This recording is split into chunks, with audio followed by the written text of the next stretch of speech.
living happily ever after. Not quite.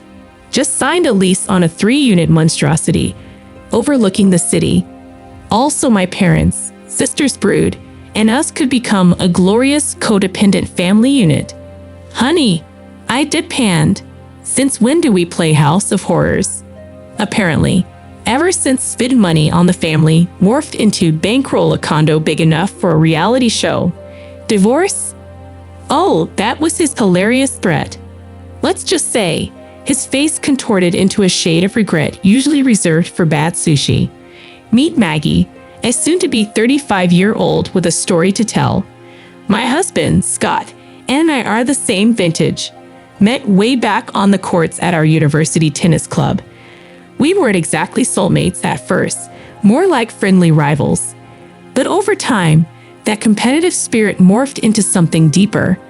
My reliable, grounded personality balanced his infectious optimism, which, let's be honest, I sometimes envied. Our friendship made the transition to romance smooth. No awkward first dates, just comfortable honesty. 2 years in, Scott popped the question, and bam, we were married. Fast forward another year, and guess what? Surprise, bun in the oven. Scott, bless his heart, cried tears of joy, which, okay, maybe got me a little teary too. Then came Katie, our little ray of sunshine, followed by Ryan, our rambunctious son. 2 years later, life chugged along pleasantly, ordinary but peaceful, until my dad. Well, that's where things took a turn. While I was at the hospital, Scott held down the fort at home. Laundry, dishes, the whole 9 yards. It let me focus on those precious last moments with Dad. Grief hit us hard after his passing. The funeral was a blur of familiar faces and tearful goodbyes. As everyone cleared out, a familiar voice stopped me. Maggie, it's Uncle Sod. Remember me? A wave of childhood memories washed over me. Yearly family trips, his booming laugh. He was Dad's brother, and they were incredibly close. Of course, Uncle. It's been ages. So sorry for your loss. Your father wanted me to discuss something important with you, but this isn't exactly the place. Can we talk somewhere private? Intrigued, I followed him to a quiet room. What unfolded next left me speechless. Maggie, your father left everything to you in his will. There's $2 million.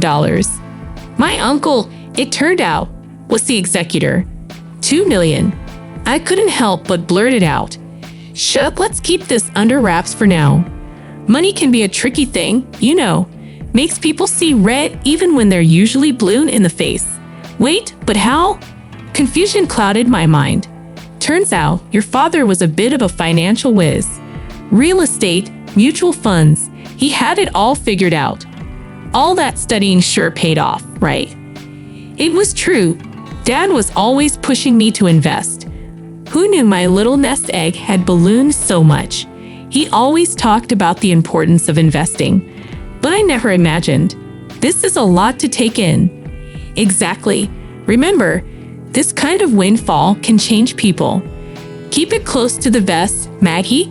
Only tell those you truly trust. My uncle, being a lawyer, had seen his fair share of money-induced madness. His words held a chilling weight. Back home after the mourning period, it was time to tell Scott. Inheritance stories, especially within families, can get ugly fast. But I believed in Scott, so I decided to confide in him. About the inheritance, it's actually $2 million. Scott's jaw dropped, mirroring my own shock. $2 million. Wow, that's a lot to process. We agreed to keep it hush-hush. Money can turn even the most level-headed people into green-eyed monsters, as my uncle warned. Initially, discussing the inheritance felt strangely comforting. We were in this together, a team facing a new reality. But slowly, a shift began in Scott. One day, he waltzed in with a flashy $1,000 wallet. Isn't this a beat? He beamed. My jaw hit the floor. $1,000. Isn't that a tad extravagant? Gone were the days of his frugal ways. Extravagant? We're millionaires now, right? A little splurge won't hurt. This cavalier attitude sends shivers down my spine. This isn't just playing money, Scott. It's for the kids' college, our retirement. He huffed, a touch defensive. Lighten up. Who took care of everything while you were at the hospital? Don't get greedy, Maggie. There was a hint of resentment in his voice, a sharp contrast to his earlier support. He promised to be more mindful, but a week later, a new bomb dropped. Maybe I should quit my job, he declared. My blood ran cold. Quit? What are you even talking about? We have $2 million, right? Remember when you took a leave? We can do this. $2 million was a windfall, no doubt. But with 2 young kids, it wasn't enough to retire on. He brought up my leave as leverage, twisting my gratitude into justification for his impulsive plan. Regret gnawed at me. Maybe I shouldn't have taken that leave. Maybe I shouldn't have let him handle everything at home. A stew of anger and frustration bubbled within me. Hold on a second. I snapped. We talked about this already. The inheritance and your help at home are separate issues. My temper flared, but Scott just brushed it off with a laugh. Just kidding, babe. Except it wasn't a joke anymore. Bigger house, he'd mumble. New car.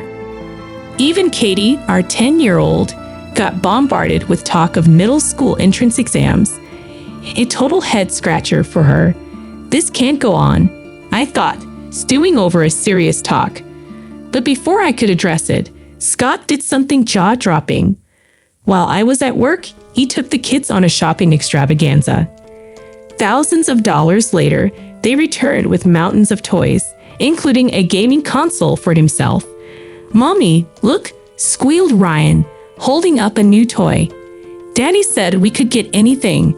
My heart sank, looking at the hefty receipt. It was clear Scott was on a spending spree fueled by the inheritance. This was the breaking point. The middle school talks, the toys, the gaming consoles. Enough with the impulsive decisions. What's the big deal? Scott scoffed. The kids are thrilled, aren't they? Thrilled. We can't just throw money around. A car and a house are great, but within reason. And Katie doesn't need to switch schools just because her friends are going there. Besides, they don't need a toy store in their room. What if they lose perspective? Logic seemed to bounce right off him. Scott was fixated on upgrading our entire life. Brochures for sky-high condos with astronomical rents littered the table. This wasn't a windfall. It was our entire inheritance. We weren't millionaires by profession, just lucky recipients. His free spending ways could drain our nest egg faster than a leaky faucet. We can't blow this money, Scott, I pleaded, desperate to protect our children's future. A little indulgence is fine, he countered, but you're always so dramatic. Frustration gnawed at me. His sunny disposition, once so charming, now felt like a toxic cloud. Stop the soul acts, I demanded. What's the plan for this money? Just sock it away forever. No, but we need a plan, something responsible that honors Dad's memory.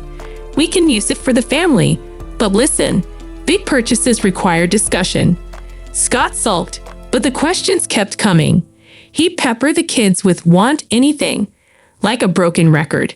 Clearly, we weren't on the same page. Every time Scott bombarded the kids with need anything, I had to step in, becoming the voice of reason amidst the spending frenzy. Even the kids picked up on his strange behavior, their smiles strained with unease. A week of icy silence followed our talk. I regretted confiding in Scott, my uncle's words echoing in my head. Money can change people. Just when I thought things couldn't get worse, Scott waltzed in with a bombshell announcement. Surprise! I signed a lease on a fancy high-rise apartment for the whole family. Your parents, sister, everyone. My jaw hit the floor. What? Without even discussing it. This wasn't just about spending anymore. It was a complete disregard for my feelings. You said to use the money for the family, right?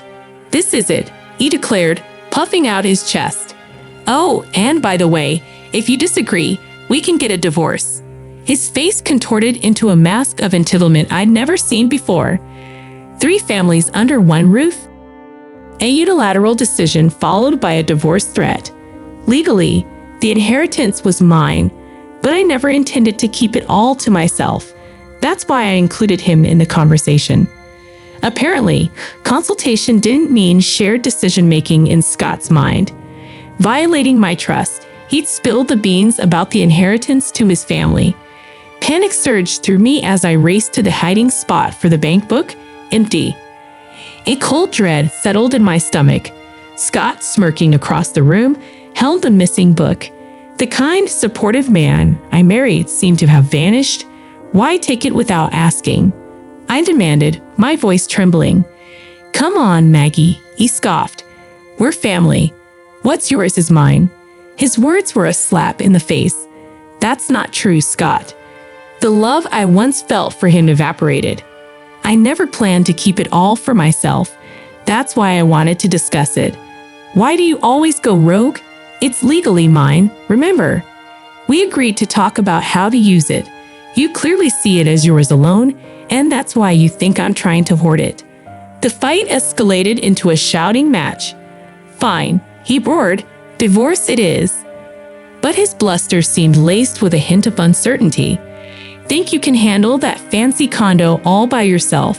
he taunted, trying to gauge my reaction. I had a hunch. His smugness about the condo felt off.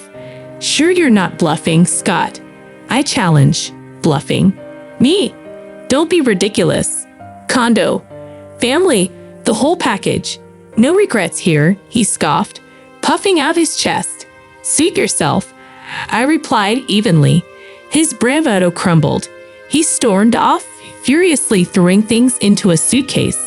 The next morning, he declared, "I can't stay here anymore," and stomped out the door.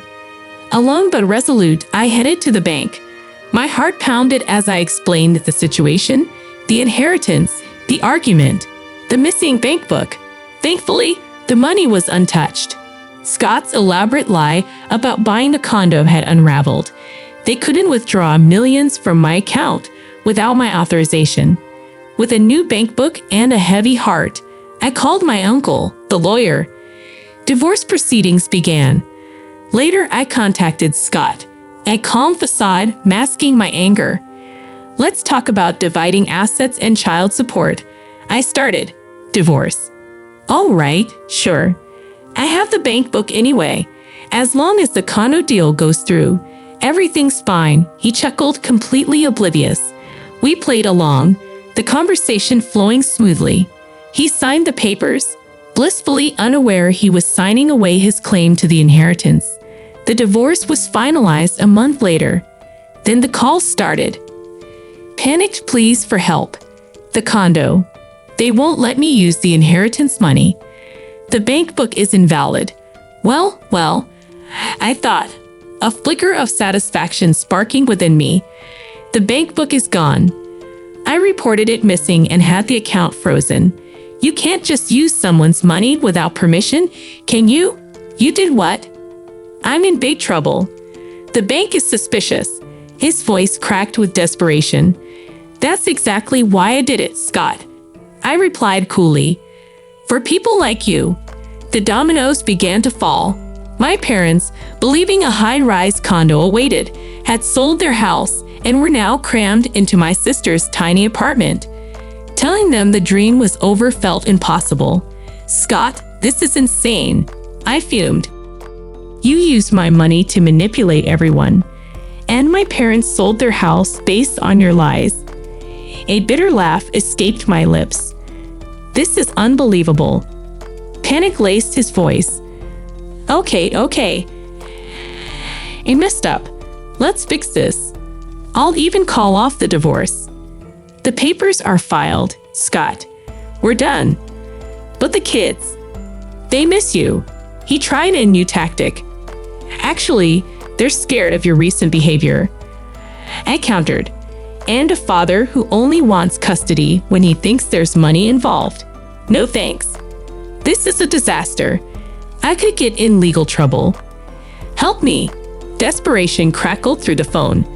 I wasn't out for revenge, but I wasn't budging either. Contacted the bank to clear the air about the missing bank book and the non-existent condo purchase. Meanwhile, Scott's pleas turned desperate. I've changed. Come back. We can live in the fancy condo after all. It was a hollow promise. The truth about the inheritance had snowballed. His family, foiled by his lies, had gone on a spending spree, racking up debt in anticipation of a windfall that would never come. Their naivety was astounding. Look, your financial woes aren't my problem, I stated firmly. Harass me again, and you'll be facing fraud charges. Just stay away from us, he mumbled, defeated. There was no point in dragging this out. I hung up, the weight of the situation finally lifting. A new chapter began for me and the kids. We moved into a normal rental apartment, a far cry from the extravagant dreams Scott had spun. But it was ours, a fresh start free from his manipulation. The kids, sensing their father's instability, didn't want to see him. That was their choice, and I respected it. With the inheritance, I took steps to secure their future. Part of the money went into a dedicated college fund, another portion invested for the long term in mutual funds. Our lives wouldn't be filled with luxury, but that was okay. Raising happy, well-adjusted children was my priority, and this money would be a safety net for their future education and weddings. As long as they thrived, that was all the happiness I needed. Thanks for watching and being part of this storytelling adventure. Click the subscribe button to support our storytelling channel.